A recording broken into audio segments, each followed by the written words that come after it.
Separating You, a self-help book for the lost, lonely, and psychotically obsessed, by Dr. Jason Carson. Section 1. Ears. You awaken with a startle. Everything is pitch black.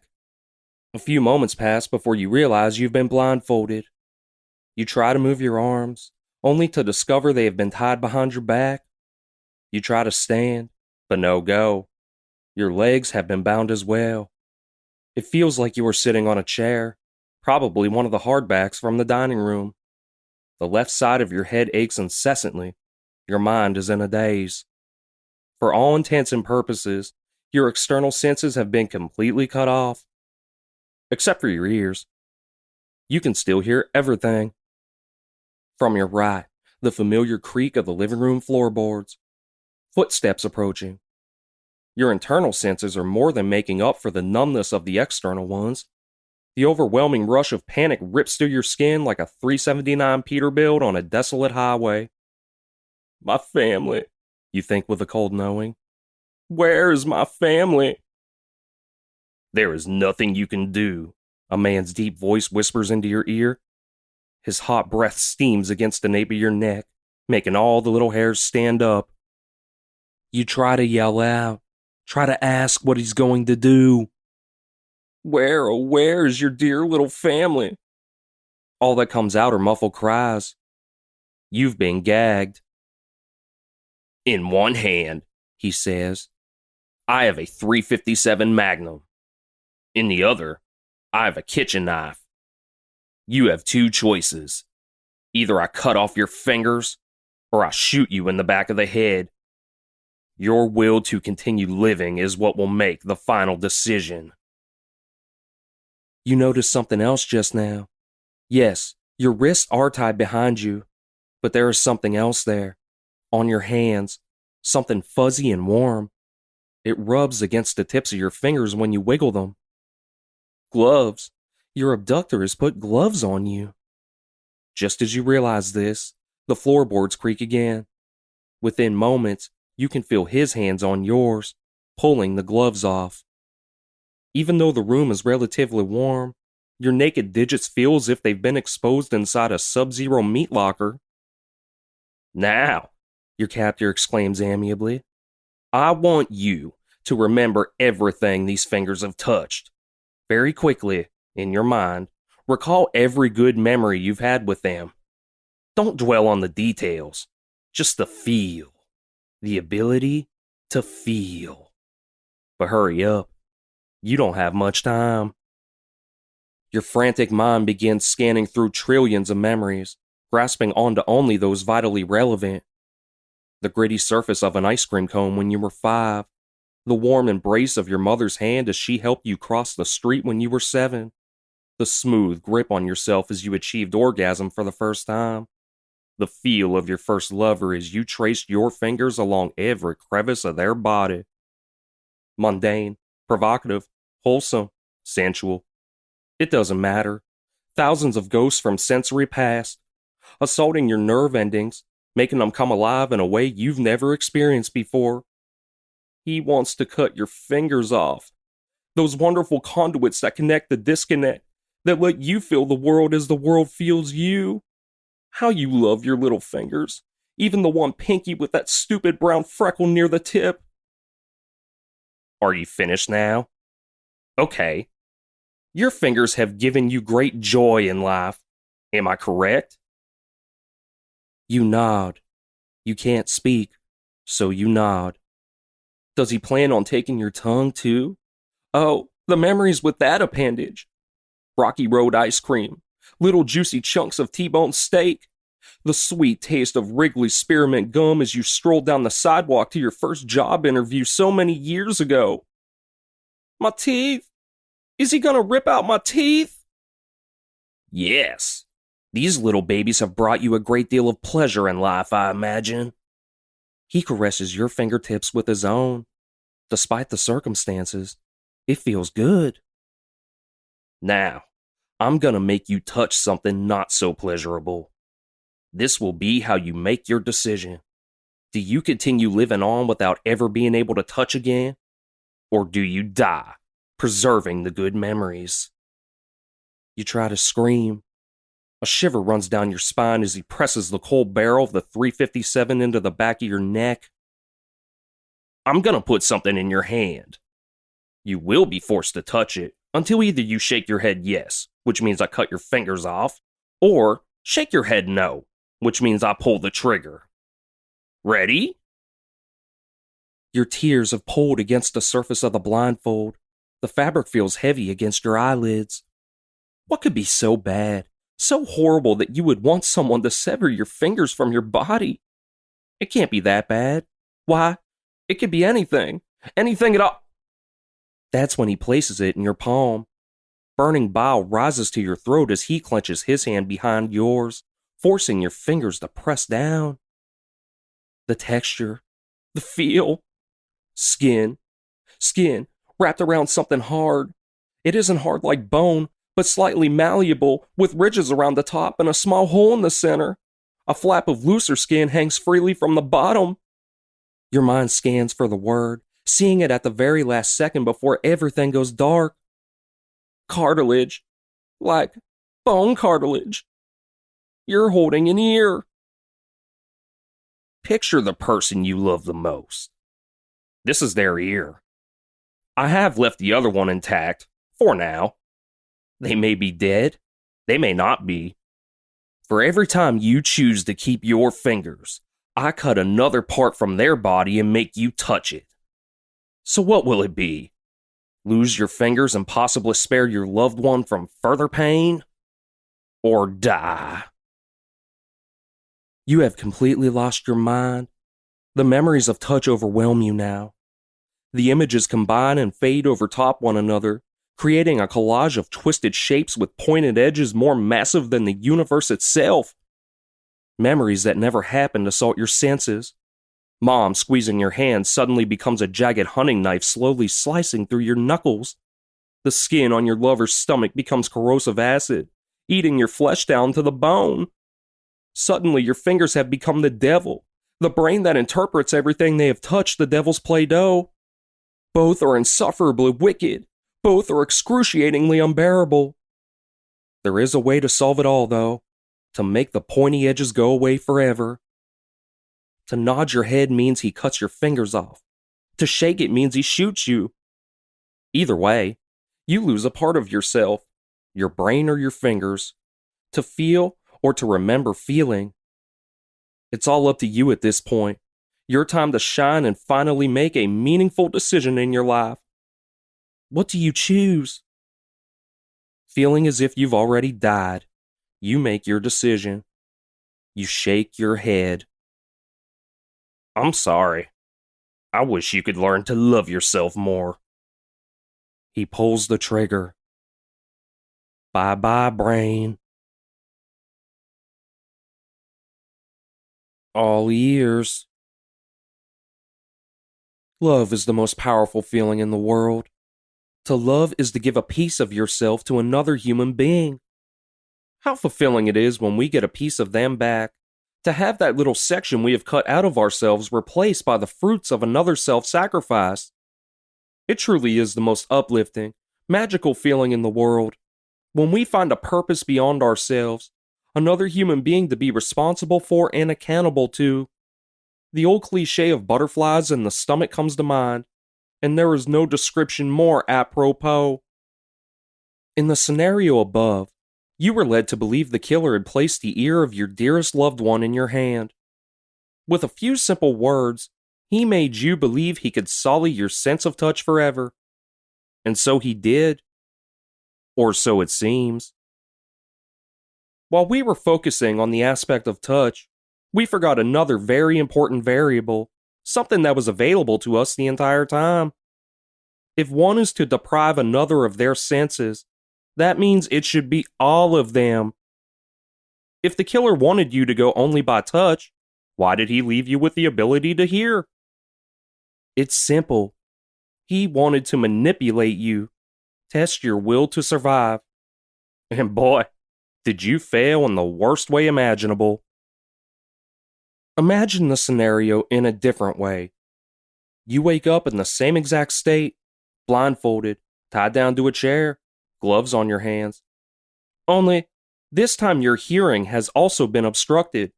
No way for the killer to audibly communicate with you. Instead, he just takes one of the gloves off and places your loved one's ear in your hand, without any description or instruction at all. Notice how in the first scenario, he tells you to remember every good thing you've ever touched, audibly guides you into cherishing your fingers before he finally drops the big surprise. Why, in this new scenario where your hearing has been taken away, you have no clue what it is you're even touching, no terror to build up to the climax, nothing telling you what your ultimate decision must be. Without ears, you have no clue what's going on. You've never been told you're going to lose your fingers, never been told you will be shot if you choose to keep them. All choice in the situation has been eradicated, and likewise all context has been denied from you. All you know is that you're tied to a chair, and a human ear has been placed in your hand. Any human ear. It could be from the guy who runs the shitty used car dealership down the street, or the cop who is repeatedly citing you for parking on the curb during weekend street sweeping. Why, if it's one of those sour sows, just let the body parts come flying off. Am I right? To lose your ears brings great confusion, great pain. Imagine all those times someone said, "I love you," but in a reality where you had no ears to hear them say it. You may never even know they love you at all. That little piece of yourself would be unreciprocated, leaving a festering hole where the love should have been replaced. In your raging bitterness, you may even believe them to be worthy of death. You may turn murderous. This is what some of us do over and over again. We continuously give small portions of ourselves to others, ripping the fragments out one by one until, one day, we realize there is nothing left to give. We look like a piece of construction paper a child has taken their scissors to, or a body the killer has dedicated their blades against. A freshly filleted corpse with no skin to keep us warm. All because we didn't listen. We didn't use our ears. You chose to lose your life instead of your fingers, but what the killer really should have threatened to take was your ears. This section is an exercise in listening. The killer told you your loved one may or may not be still alive, but did you take the time to listen? To hear if there was any whimpering or screaming coming from the other rooms? If your loved one is already dead, what does it really matter if the killer is hacking pieces from their body? At that point, it would be the same as if someone placed a guitar in your palm, or a child's sippy cup, or a brick.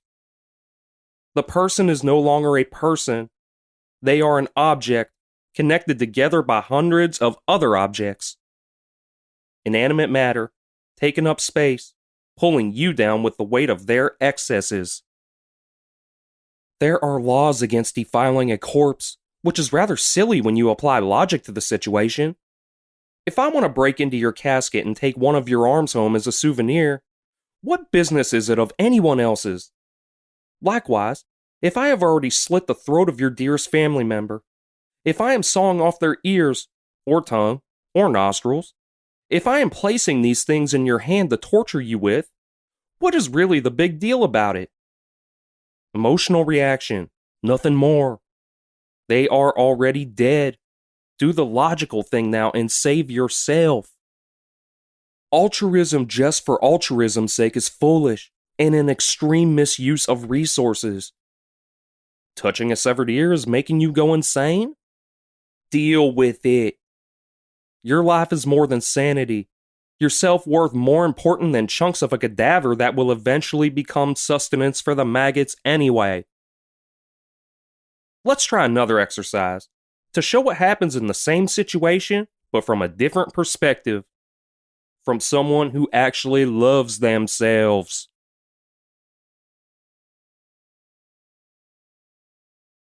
Exercise.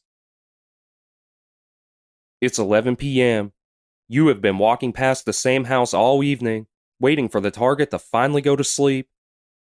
A police car has passed twice, making you even more nervous than you already would have been.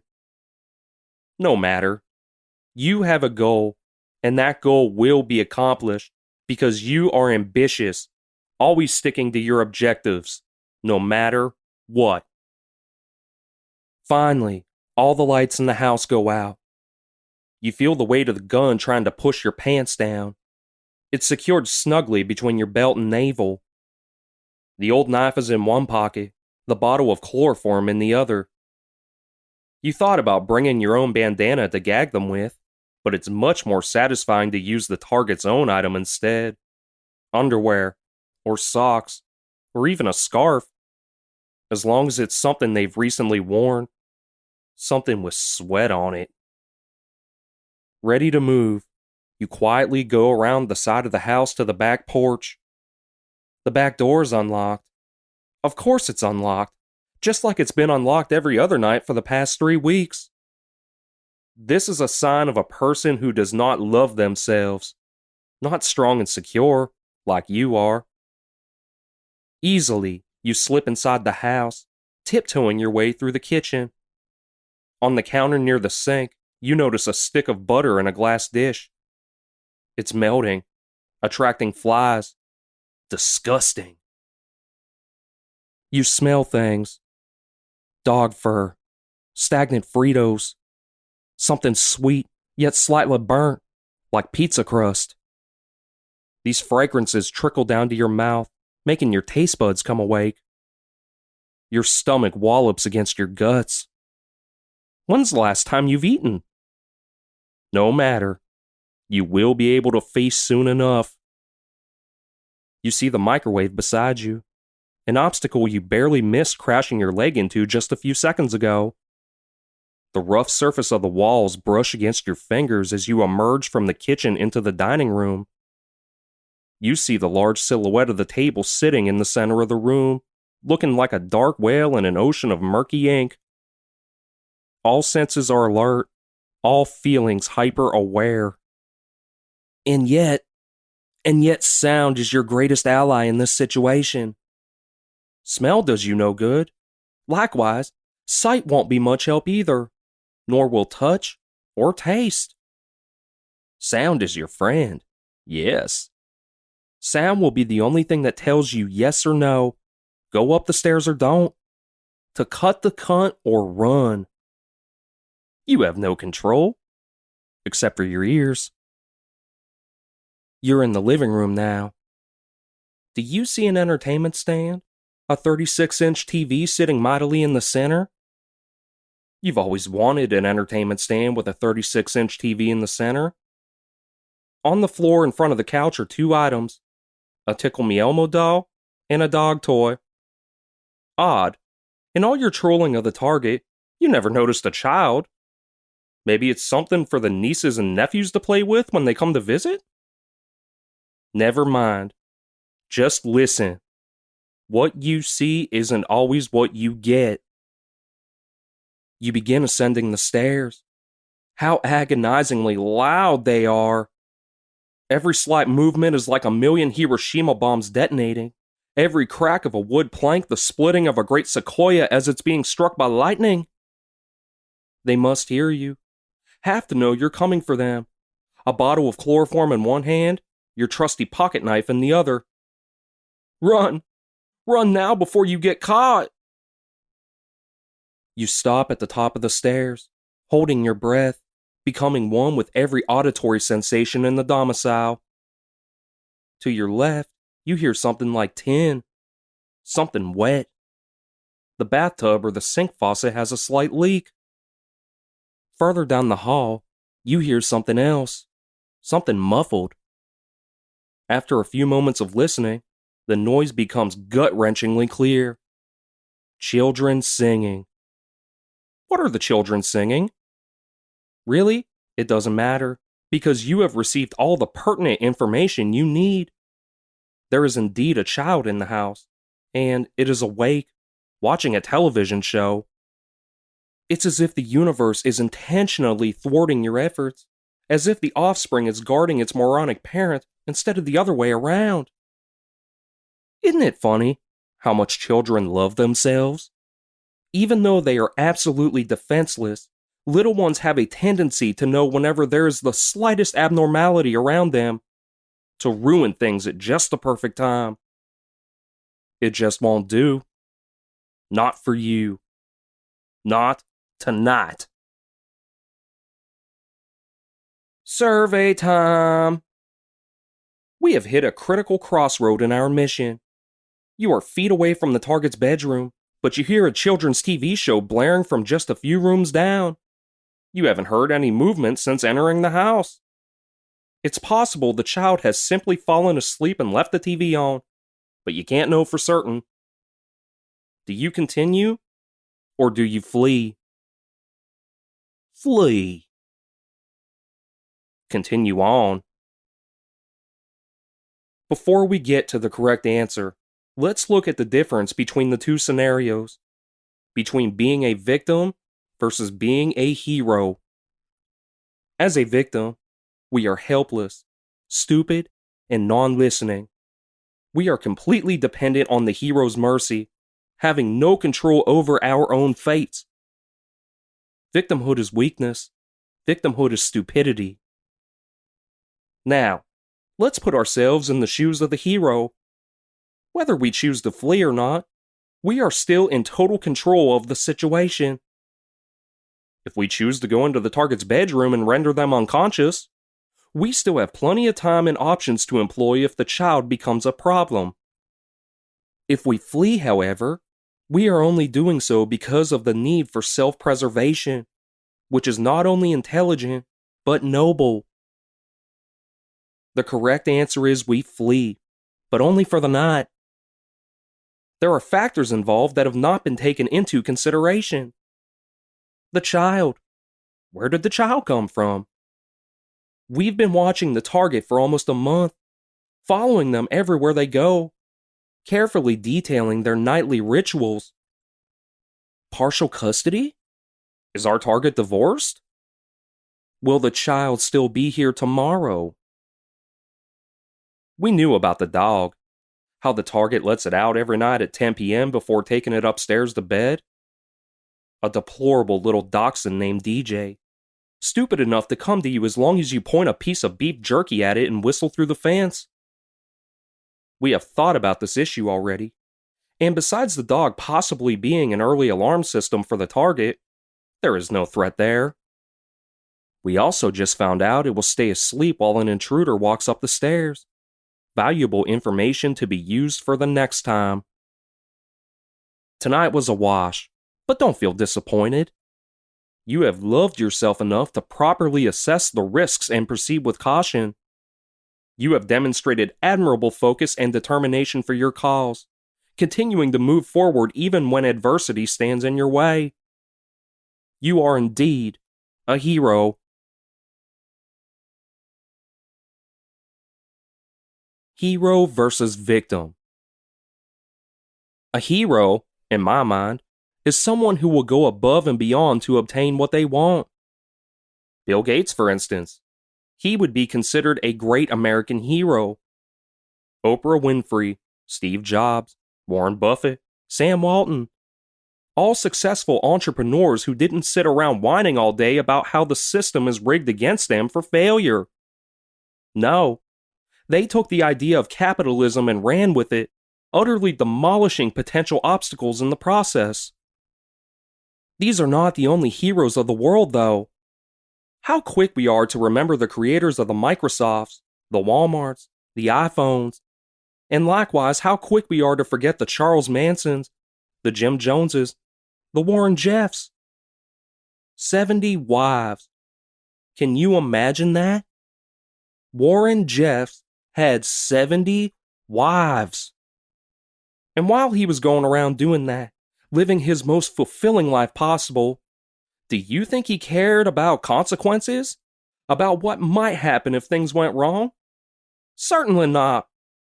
What matters is the here and now, not what might happen tomorrow, or next week, or even next century. Life is like a big lollipop that's yours for the licking.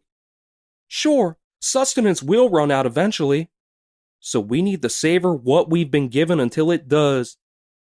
Every single lick. A hero is typically regarded as someone who will put their own well-being on the line for someone else. But let me ask this question. Are you not a person yourself, with your own hardships, cravings, and desires? Everything in life comes with risks. Let's say you are stalking someone to the best of your ability. You hear everything. You see all. You have their routine down to a perfect T. But what if they have a security system, or an indoor cat you never knew about? You can search through someone's garbage every day for a month, and there will still be 1,000 unknown hazards you might run into. And, quite frankly, isn't that the best part about it? The risks? Fear is only fear whenever we are too weak to face what scares us. Fear when it's faced, however, the spiking adrenaline, the endorphins racing through our bodies, the buzz of knowing we're doing something wrong. It's like we've already jumped out of the plane, having no other choice but to see the fall the whole way through, ardently praying the parachute will open on time. Fear being faced isn't fear at all. It's a thrill. Don't you want to have more thrills in your life? A hero lives for the thrills. A hero does not worry about the risks, but indeed eagerly anticipates them. True, a hero is cautious all the way up until success has been achieved, but only so they can full out indulge at the end without interruption. We need to live. We need to feel. We need to breathe. And the only way to do that is to face what scares us the most. To look it right in the eyes, grab it with our hands, and conquer it. Do dead bodies scare you? Well, you know what you must do now. Our ears are what we depend on in the dark. They show us what we can't see, feel for us what we can't feel, guide us when the path is hopelessly black. As a victim, your ears fail you. You are more worried about what is placed in your hand than what is going on around you. As the hero, you hear all, and so self-preservation isn't even a worry. Instead, you focus on going above self-preservation into something even greater and sweeter. Self-gratification. Where a victim will cry, a hero will try. Where a victim will die, a hero will lie. Where a victim will bleed, a hero will need. Victims ask for things. Heroes demand what they are entitled to, never taking no for an answer. Whether your goal is to become a successful stockbroker, a CEO, an accountant, a mass murderer, or a world-class gymnast, this fact remains true every single time. You must be the hero in your own story, looking out not for yourself, but for the next big thrill that might come your way. Death lasts forever, but all good things are only temporary. So get as many good things as you can before your time is up, hero.